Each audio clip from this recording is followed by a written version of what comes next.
People make mistakes. I did this one sitcom in the 90s where I played a mailman. You know, everybody was doing it, from Seinfeld to Rise. All right, pick up the phone. How did you even track down this psycho's address? Got a friend with the internet.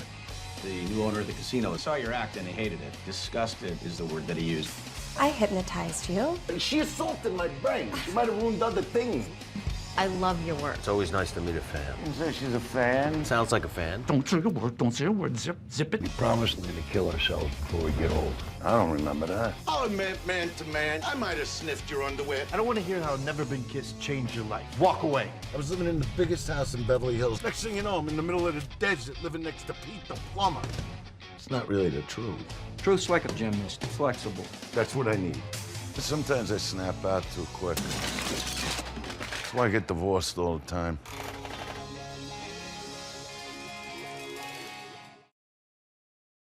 Good to be here. What's going on, Dice? Thanks for coming by. Lots going on. Yeah? Yeah, you were the just second showing season them of a what's show? going on. Second season of Dice. I'm thrilled about it. We shot it really quick, you know, but yeah, it was a grueling schedule, but I think it's going to be worth it. I think people are really going to love it. We have some incredible performances by great actors this year. Yeah, see, in the trailer, you got Mickey Rourke in there. Yeah, You got Mickey, David who's Arquette. never even done television, you know, wanted to be on the show. Never done television? He doesn't do TV, you know, but James Woods, Michael Imperioli, Billy Gardell, amazing. You know, and Kevin Corrigan, who's just... I love Kevin Corrigan. Yeah, he just morphs into whatever. Yeah. So let's talk about the show when it first started. Where did the idea come from? Well, when I did Blue Jasmine, you know, everybody was saying I was going to win some kind of award, which wasn't why I did the movie. You know, it was just good to get in, you know, a Woody Allen movie. What was it like working in a Woody Allen movie? Well, it was great. Look at who I was working with, from Woody to Kate Blanchett to Peter Sarsgaard to Alec Baldwin. I mean, you know, Sally Hawkins, amazing. And what happened was I started meeting with all these producers in Hollywood. Everybody wanted to talk to me about a show. And when I got the Scorsese vinyl show, I made this little film. I like antagonized him a little. I hardly knew the guy. And he's the greatest fucking guy you'd ever want to meet. I mean, and so I come in with my phone that he don't, you know, and he's talking about this thing. I talked to him about a project. He's like, well, you know, I want to direct that. I'll direct that. And I'm just messing with him. I'm going, well, you know, you got a lot on your plate, you know. Can you call like Rob Reiner for me? Give me his number. You know, and he's going, Rob, I'm telling you, I want to direct. You're asking me. And he's with some of his production people. You know, it's like embarrassing, you know. And I go, yeah, Rob, I mean, what's he doing? Sitting around doing nothing, right? You know, and I start walking out of the room, and he's going, Dice, this is insulting. You know, I go, you know, so be insulted. Who gives a fuck if you're insulted, you know? But anyway, you know, then I know, you know, he knew it was half a joke. But I come back to Hollywood, and I go to these guys, the First brothers, Sean and Brian First, who I met with, and I show them this little, like, 1-minute video on my phone. I go, there's your show. Dice just ruins everything. Right. You know, so he brought in Scott Armstrong, who created the whole thing, and, you know, Scott's done films like Hangover 2 and Old School, and he brought in some other great film, you know, people. All our writers are from films, you know, that did The Sitter with Jonah Hill, Brian and Tanaka, their names are. And, you know, after season 1, I was like, I hope we go again. And here we are, season 2. And now that everybody sort of knows each other, they really know how to write for me, you know. And it was a blast shooting. It was just a crazy schedule. Yeah. We shoot a lot of it in Vegas, on location, at the Tropicana in Vegas. So there's 1 million people. I did, you know, there were days I was shooting 3 episodes at a time. So you have 3 different directors waiting to show. Honestly, I don't even know what the season's about.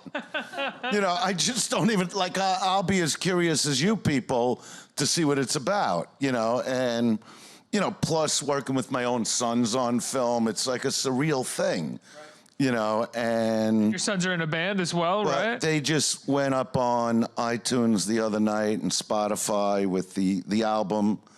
They're called Still Rebel. The album's called Valley Days, Daze. You got the shirt as well. And but they have opened for Tracy Guns, who decided now I'll put LA Guns back together, because when Tracy heard their album, he said, these guys got to open for me.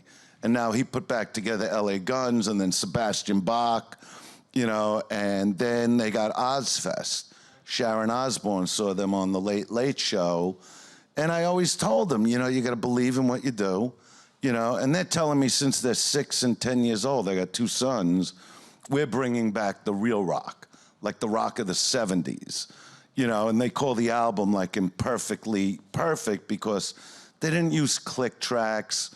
All the wires went out into the boards. They wanted it to feel live, and, I like teaching by example. So me stepping on the gas pedal to build my own career again showed them what it takes to get there. Because I always even tell my own sons, I go, you want to make it in show business? You got to be able to accept the word no. Yeah. I go, because you're going to hear it 1,000 times before you hear yes. And, they went into the studio and they were saying, we want a yes. And I said, well, give me an album. And they gave, I think it's 11 songs, something like that. And it's all original, but it's like when you hear it, they've been compared like Alice in Chains, a little Zeppelin-ish, a little Guns N' Roses, 3-piece power trio. So I'm really proud that they're up there and doing their own thing. They don't even like, it's funny, like I had to sort of like beg them to be in my own show. I was like, they go, well, we don't want to, be in your shadow. I go, do you know how many sons and daughters come from show business family? Look at Michael Douglas. Right. Look at Charlie Sheen. Do you know how many children would give an arm to be in a famous person's shadow? But do you know what it is? That's what I respect about them, that they want to build their own career. Yeah. So, they did that album in less than 3 weeks, and just, they just believe in it. And so do I. It's one of my favorite albums. You had said while you were telling this story and setting a good example for your children, you said when you rebuilt your career, when would you say that you sort of had to rebuild it? Around what period of time was that? About 14 years ago. I went through divorce. I went through a lot of personal stuff. I lost my parents, that kind of stuff. And but in 2010 is when I got Entourage, the final season. But Doug Ellen knew what was going to happen because my manager, Bruce Rubenstein, when he was emailing, he wasn't even a manager yet. Bruce worked for Mickey Rourke for like 20 years, and he's a writer and an artist. He wrote the movie Bullet that Mickey did with Tupac, but he wasn't a manager. And when we bumped into each other, we didn't see each other in 15 years. He was like back in construction. All I was doing is playing little clubs still. Now I'm doing like 4,000 seats a night. It's like crazy again. And as I'm talking to him at a Starbucks, he's playing with the phone, and I'm getting pissed off at him. I'm like, what the fuck? I haven't seen this guy. Because Bruce said to me, he goes, look, 15 years ago when I saw you, you were the biggest comic on earth. He goes, what happened? So I start telling him about my life, like what's come down. And he looks up from his phone, he goes, all I could tell you, Doug Ellen thinks you're the greatest comic to ever walk the face of the earth, and he wants a meeting today. And I go, who is he? Because I don't know the players, you know what I mean? He goes, he's the creator of Entourage. What are you, that dumb? So I meet with Doug, and a month later, I'm calling Bruce going, this isn't going to be some little walk-on. Doug said to me, he was like writing notes and talking to me, and he goes, look, Dice, I'm going to give you the last season of Entourage, and wait till you see what happens with your career. And he was right about all of it, because then I did my own special, Indestructible, for Showtime. Then came Woody Allen from seeing me on Entourage. Then came Martin Scorsese, then my own show, which I was, once I got to my own show, I'm like, all right, I'll do my show, I'll do concerts. I came back, I'm satisfied. And then here comes Bradley Cooper now, coming out in 2018 is the remake, I think it's the 4th remake of A Star Is Born. You're in the remake of Bradley Cooper's remake of A Star Is Born. I Wow. play Lady Gaga's father. You know, so, I mean, I was going between shooting my show and this heavy drama. I mean, A Star Is Born is a very dark love story. How was working with Gaga and Bradley Cooper as a director? Well, number one, Cooper is the 2 nicest stars I've ever hung with. Is John Travolta and Bradley Cooper. I mean, they're just beautiful people. That's the bottom line. And Gaga, you know, biggest pop star in the world, hands down, but also this incredible songstress. You know, that when we would talk about why she worked with Tony Bennett, it was like, well, I also want to introduce the millennials to that kind of music, because they might never hear it. But the most grounded, sweet, nice girl I ever worked with. But she comes from that. She comes from here. This, you know, we're from the same neck of the woods. Her family was on the set, her sister. So she's just grounded. She doesn't act like who she is in the world. You know, and I appreciate stuff like that, because some people, when they make it, they flip out. Did you ever flip out when you made it? You know what? It's amazing that, you know, when people ask, did you go through a big drug phase? Like now I'll smoke weed at night. I love it. I live for it. Honestly, I wish I was smoking it right now. But, you know, when I was coming up, you know, I never touched anything. You know, I never did a line of coke or pills or any of that crap that I was seeing people die from, people you never even heard of, that were great comics that never got the chance because they just died from it. I mean, chemical drugs are just going to kill you. That's it. You know, so I faced, you know, over 12 million people in concert because I did over 300 arena shows before it even got bad, which was 10,000 people a night. You know, I was doing 20,000 people a night, tour after tour. I did the Rose Bowl with Metallica and Guns N' Roses. I was the middle act, 102,000 people. What was that like? Because they're there to see a rock band, and obviously you as a performer were kind of a rock band comedian in a way. What was that like though, performing for, I think you just said 102,000 people who were there to see some of the heaviest rock acts of the time? Well, this is the thing. A lot of people always looked at me like a rock star comic. I never really followed in the way other comics. Like, you know, comics had that dream back then. I want to be Carson. I want to be Letterman back then. And they'd all dress with the beige sweater and the curled up plaid shirt. And I'm on stage with a leather jacket, a cigarette, pompadour this high, and cursing out people. It wasn't self-deprecating. It was more about rock and roll. So when I walked out to that audience, the entire stadium got on its feet, the entire Coliseum. You know, and I could have been out there for 2 hours. They didn't care. They loved it. Well, we go back to the, you talk about what you would come on stage. And when fucking, wait a minute, I gotta tell you this. When fucking Axel called me about the Rose Bowl, you know, I sort of slowed down with the arenas because I started getting claustrophobic. That was the only problem. Because you got 18,000 people around you. And when you got 18,000 people screaming, it's why they called it Dice Mania, because the audiences were more excited than a heavyweight fight. It was insanity. So you feel it going through you. And I'm not a band. I'm just a guy in a leather jacket. So you feel, so it started affecting me that way. But when Axel called me about the Rose Bowl, he goes, Dice, you're going to be outside. Just look at the sky. And that's Axel talking sense.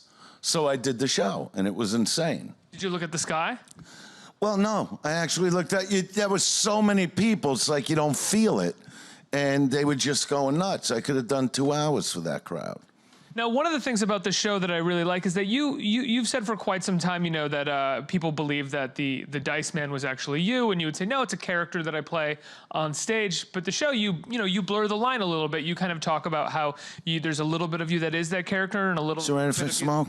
Well, you already were, so I would assume yes. No, that was no an one accident. stopped you before. No, well, you know, I just like it. You know, I don't understand how people even go to bars or clubs today. I don't even know how my fans can watch me when they go, no smoking. You gotta have fun when you go out, you know what I mean? Gotta let people do. No, if you're a smoker, especially living in New York in the middle of the winter, and they go, you're at a bar. It's just called B-A-R, bar, where you could sit and have a drink and have a cigarette. Hey, you got to go outside, 0 below. You know what I mean? Fuck that. Well, for a long time, I had a hard time answering the difference between Dice and Andrew, let's say. Because, you know, I look at myself, you know, every girl I ever married, I was a good husband to them for a while. You know, girls I was engaged to, Eleanor Kerrigan, who's now my opening act, I was engaged to her, who I think is probably the strongest female comic in the country. Just needs her special, you know what I mean? And, but I was always, like, good with them till they got me mad, you know.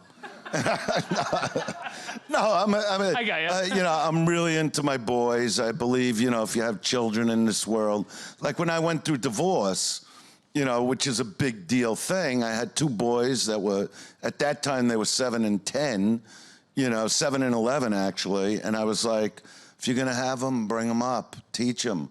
You know, when I see these fucking assholes crossing the street, looking at their phone, in LA, you know, you got crosswalks. So they think those white lines might stop a maniac that doesn't give a fuck about a pedestrian. They don't even look both ways today. I blame the parents, not the kid. You know, because you got to teach them everything.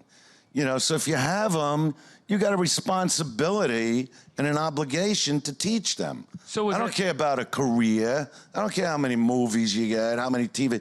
If you don't bring up the 1 or the 2 or the 3 people you brought into this world, I look at it like you failed at life.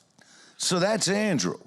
Now, the side of me on stage, yeah, as Elvis would say, that's just the beast in me, baby. You know, because that's what it is. It's the beast in all of us. You know, I just say very sexual things. I talk about relationships. You know, I talk about old school dating. Plus, are you allowed to say things on this show? Yeah. Yeah, I don't want to offend anybody here, you know. But, you know, like when I talk about, like, let's say a date from 30 years ago, a first date. Maybe it's a movie. Give it a popcorn. Go ahead. Eat. Go ahead. Maybe you got your arm around, you tap her on a bra 3 times. That was big 30 years ago. But this is a new generation. You go on a first date today, if you don't come all over the girl, she thinks you don't like her. I went on a second date with a girl. I'm not even kidding. This is where the material comes from. I go on a second date, right? And the girl is like, I didn't even think you were gonna call me again because you didn't come on me. And I'm going, take it easy, relax. Tonight it's gonna be like I put your head under a yogurt machine and pulled the fucking nozzle. Finish your meal, I'm trying to get to know you for 30 seconds. Because now everything is switched. Women are more aggressive than they've ever been. Think about it. Yeah, they're yelling, woo. See, they know what I'm talking about. I'm not lying. You know, like picture, how old are you? 33. All right. How old did you think I was? You like him at all? It's a nice looking guy, right? You know, yeah. It's already Making me a little jealous with that. Older. No, but that's what it is today. It's all different. Years ago, if a girl climbed on top in the middle of sex, you know, she'd sit there like she's waiting for a bus. You know, today, they stand over you, they look down on you. You know, like with this, they snarl. You ever get a picture from a guy? It's like, they're growling at you today. Does Dice prefer women like that, or does I he waited not? for this generation. You know, I understand the beast in a person. And you got to let somebody be. I don't judge a girl in bed. Do whatever you want. Have a good... If you need to hold up a coffee cup to bust a nut, do it. I don't care. Because if you don't let her hold that coffee cup, you know what happens 3 years down the road? She's banging a guy that you don't know about holding up the coffee cup. Let her do what the fuck she wants. I'm good like that. So when they go, who's Andrew, who's Dice? I go, it's all of me. You know, it's all sides of me. That's it. I'm curious, you talk about raising children. Did you ever feel a sense of, and I don't necessarily think an artist you should be able to separate the artist from the art a fair amount, but when you had your kids and they were 6 and 7 and you were teaching them, did you ever feel a sense of responsibility over Dice and the things that, your children could end up hearing Dice say and having to explain it? But they did. They grew into it slowly. I was smart about that. Even when they were at shows with me, like, they're very respectful guys. They're two of the nicest guys I know. And when people meet them, they go, you know what? You're right. They are. They're the nicest fucking guys, but yet they're on stage and they rock their asses off. It's what they do. So they turn into what they turn into when they're on stage. Even my youngest, he's the front man. He's like a James Dean type, with a guitar. And like after shows, like at the Whiskey or the Viper, like I'll see women try to pick up on him and I'll go, what are you doing here? And he's going, nah. He just wants like a nice person. He's not like me in that way. Like I'd say, well, get into the house anyway. I'll talk to her. I like her.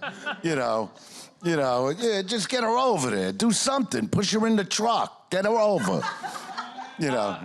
So when it comes to Dice, how much are you in the writer's room with the guys, like pitching stories? Because so much of it is about like an older comedian who's working in Vegas and has a certain kind of fan base. Well, you know what it is? I'll tell them certain stories that have happened. And then, they're such great writers that they'll take bits and pieces of what I talk to them about. Like with the gambling, for instance. I've been a heavy gambler for a long time. What's the most you've ever lost? 700,000 3 days in a row. So, wow. 2.1 million, yeah. But, I got a line. If you can't party with the big boys, don't show up. That's it. You don't bet with what you don't have. That's it. And the most I ever made at one sitting is like 850,000. I would do that all the time.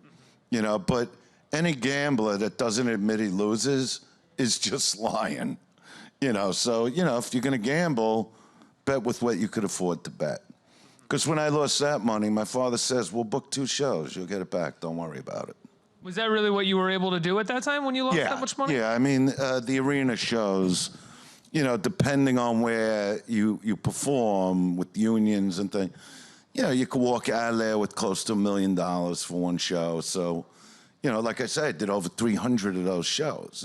It was like monopoly money. One of the storylines for this season is that you owe a casino a certain amount of money, and that's why you're in a contract with them to perform. Did you ever get into anything like that? That I never went through, where I worked it off. That might have been in the Rat Pack days, but not in these days. They go, no, we want the money right back. Yeah, it's very corporate. Yeah, you can't really get into a monster like situation. But I don't gamble like I used to anymore either. What prompted you to stop? They took most of it. No, you know what it was? I just decided not to gamble. Right. Like I didn't gamble for 10 years. I walked through casinos like I never played a hand in my life. And I didn't smoke cigarettes for 10 years. And losing my parents is what prompted that. So I just lit up. And but now when I gamble, it's more for fun than anything else. Right. You don't have like an addictive personality? It's more just like No, I do, but I also am very strong-willed, so if there's something I don't want to do, I don't do it. Gotcha. Let's get some questions from the audience. What do we got here? Right here. Hi, Andrew. Big fan. Huge. Thank you. And, I think about, like, Seinfeld's at the Beacon, Chappelle's now at Radio City. 25 years ago, you were the biggest. Those guys couldn't come near you. I mean, you're doing arenas. And 25 years later, just about, you're working with Scorsese, you're working with Woody Allen, you're in a movie with Bradley Cooper and Lady Gaga, you got your own TV show, right? You're as big, I don't know then, but... I know, in a different way. Yeah, but, right, and new crowd, new genre, like you just said with the women today, as opposed to 25 years ago. How do you explain, like, you've always been the superstar talent, right? Nothing's changed, you're still the great mastermind, the comedian, everything. And then 25 years later now, there's a resurgence like we haven't seen. Well, they have compared my resurgence to like 2 people. Sinatra was one, and it's funny though, just talking about that, like journalists years ago, a lot of my history would just tear me to pieces. even if I spent like 3 days with a journalist just to show them who I really am, they would still just write about the act. Today, for whatever reason, they've built me up again. They compared my resurgence to John Travolta and Sinatra, because those are two of the biggest ones ever. I mean, I was a giant, I was a fan of both of them, but Travolta especially because I started out by doing an act where I would turn from Jerry Lewis, Nutty Professor, into John Travolta from Grease at a time when Grease was still in the movie theaters, and there was nobody bigger on earth than Travolta, okay? And then he did some films that failed, and he was also just down for like 14 years. And when he came back with Pulp Fiction, that's when he first became Travolta, like, you can't touch him anymore. You know, and that's sort of what's happened to me, you know, and I'm thankful towards it. I don't take it for granted at all, you know, and I love being able to do the kind of acting I always knew I can do. Because even when I was as big as, you know, playing the biggest places in the world, you know, friends and family would say, as big as you are, you're still Hollywood's best kept secret, because I knew I had these acting chops that I wanted to just get out there, but I wasn't given that opportunity years ago, and now I am. You know, it's actually sweeter this way. You know, it's never how the story starts, it's how it ends. You went from Ford Fairlane to this. Yeah, and Ford Fairlane, you know, was going to be the biggest premiere in the history of Hollywood. It was set to be at the Forum in LA, and what had happened is my manager at the time was Sandy Gallen, the guy that put my albums out. Rick Rubin produced them, but it came out through Geffen. And my studio, the movie studio, was Fox, which was Barry Diller. And they were putting Wanted, the gay community, the Now organization, they were putting posters up of the three of them, Wanted. That's how bad it would get. So Barry Diller was getting his life was getting threatened. You know, we're gonna pipe bomb your house. So I got called into the office with my agents and managers, and he said, look, we're pulling the premiere.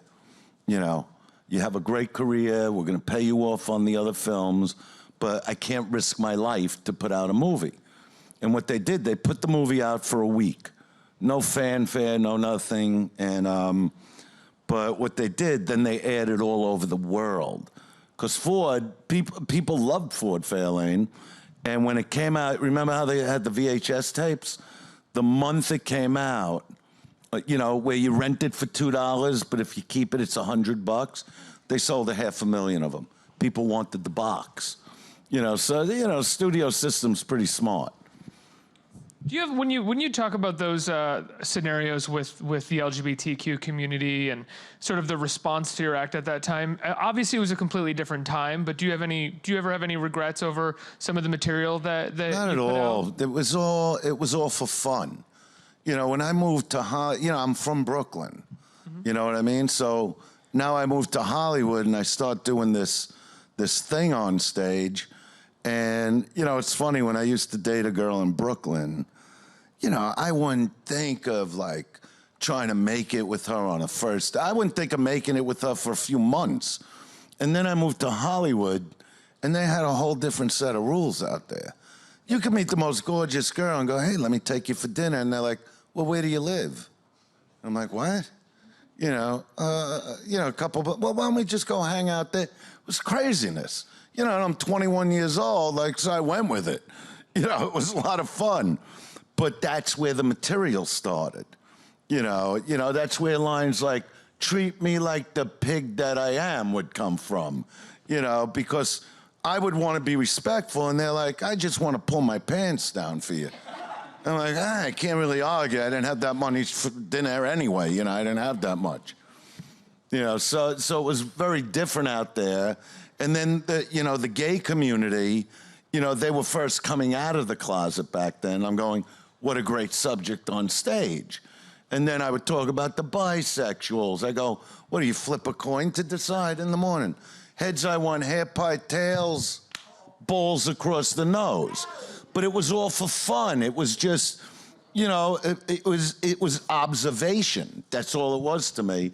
but it was at a time where people couldn't handle that. You know, now you got gender stuff going on. Restaurants are putting any gender welcome. Like, what are you talking about? How are you gonna know? You're gonna put your hand under a guy's skirt to check? You know, you are what you are. And I never had a problem with anybody. You know, it wasn't about hating gays. It wasn't, I love women, you know, I always did my whole life, but I understand how the mind works a little sexually, you know, and I would watch the things they would do and I'd bring it to stage. And then everybody wants, I just got thrown off of Match.com. How do you get, no, I'm fucking with you. Match.com said no. No, I got a more. great bit on it. I'm not doing it on this. Dice, No, it's brand new. I'm not doing it. Dice, we got to wrap up. I've been given the rap sign. The show, season 2, does it premiere tonight? Season 2 starts Sunday night. Sunday night, excuse me. Very excited. I think people are going to be thrilled with it. Your son's band, Still Rebel, Still is Rebel. on Spotify and iTunes. Yeah, on Spotify, iTunes. You could look them up at Still Rebel Band, you know, and that's it. All right. That's it. Andrew Dice Clay, everybody. Thank you. The Dice You're great. Man. Great being here. Thank you.